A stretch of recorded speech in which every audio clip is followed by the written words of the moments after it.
अंत अयम अद्रिर अबला हरिदास बर्यो यद राम कृष्ण चरण स्पर्श प्रमोदः। यह जब भगवान राम और कृष्ण, बलराम और कृष्ण के चरणों का स्पर्श पाता है, प्रमोदा प्रकट रूप से मोद में, आनंद में भर जाता है। इसको बहुत आनंद की प्राप्ति होती है जब राम कृष्ण, बलराम और कृष्ण जब इसके ऊपर चलते हैं, अपने नन्हे नन्हे चरण रखते हैं, कोमल कोमल चरण रखते हैं, तो इसको सबसे अधिक आनंद की प्राप्ति उस समय होती है। भगवान के चरणों में रहकर जिसको जितने अधिक आनंद की प्राप्ति होती है, वो भगवान का उतना ही बड़ा भक्त कहलाता है।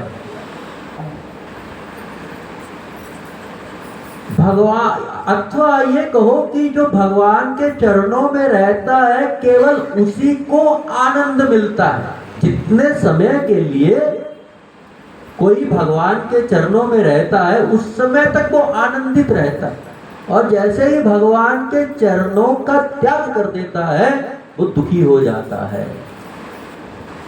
ब्रह्मा आदि देवता अपनी स्तुति में कहते हैं, अनादृत युष्माद अंग्रो,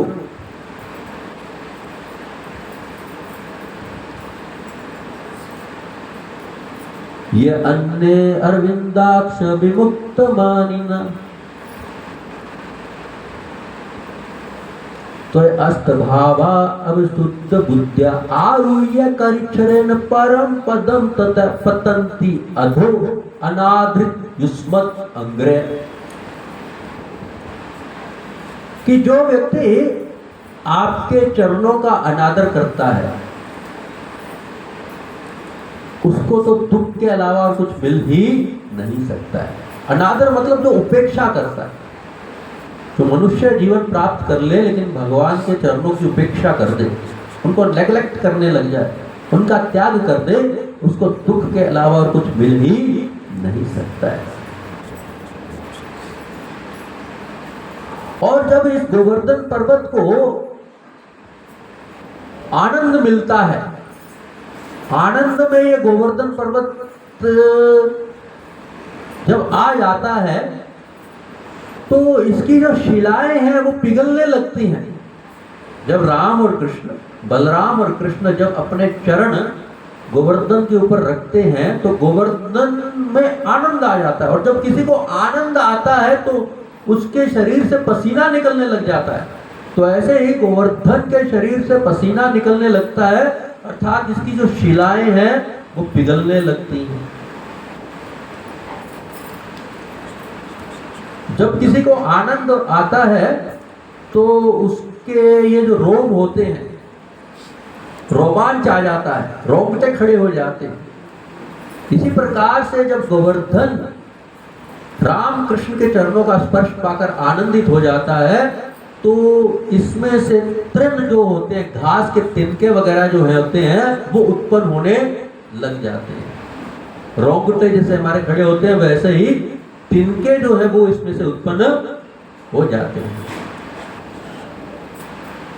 जब इस प्रकार से कृष्ण और बलराम अपने सखाओं और गायों के साथ इस गोवर्धन पे विचरण करते हुए गोवर्धन को आनंदित करते हैं तो गोवर्धन भी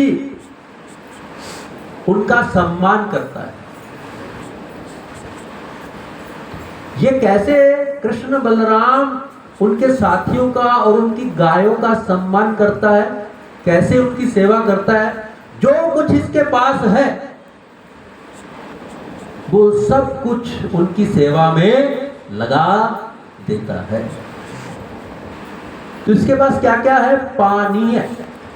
गोवर्धन पर्वत में बहुत सुंदर सुंदर झरने, सरोवर, कुंड,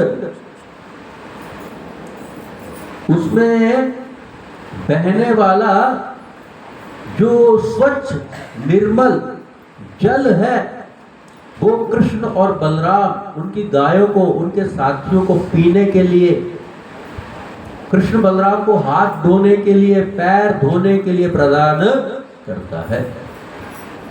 सूर्यवस, हरी हरी घास गायों को खाने के लिए, स्वादिष्ट उत्तम कोटि की अलग अलग प्रकार की घास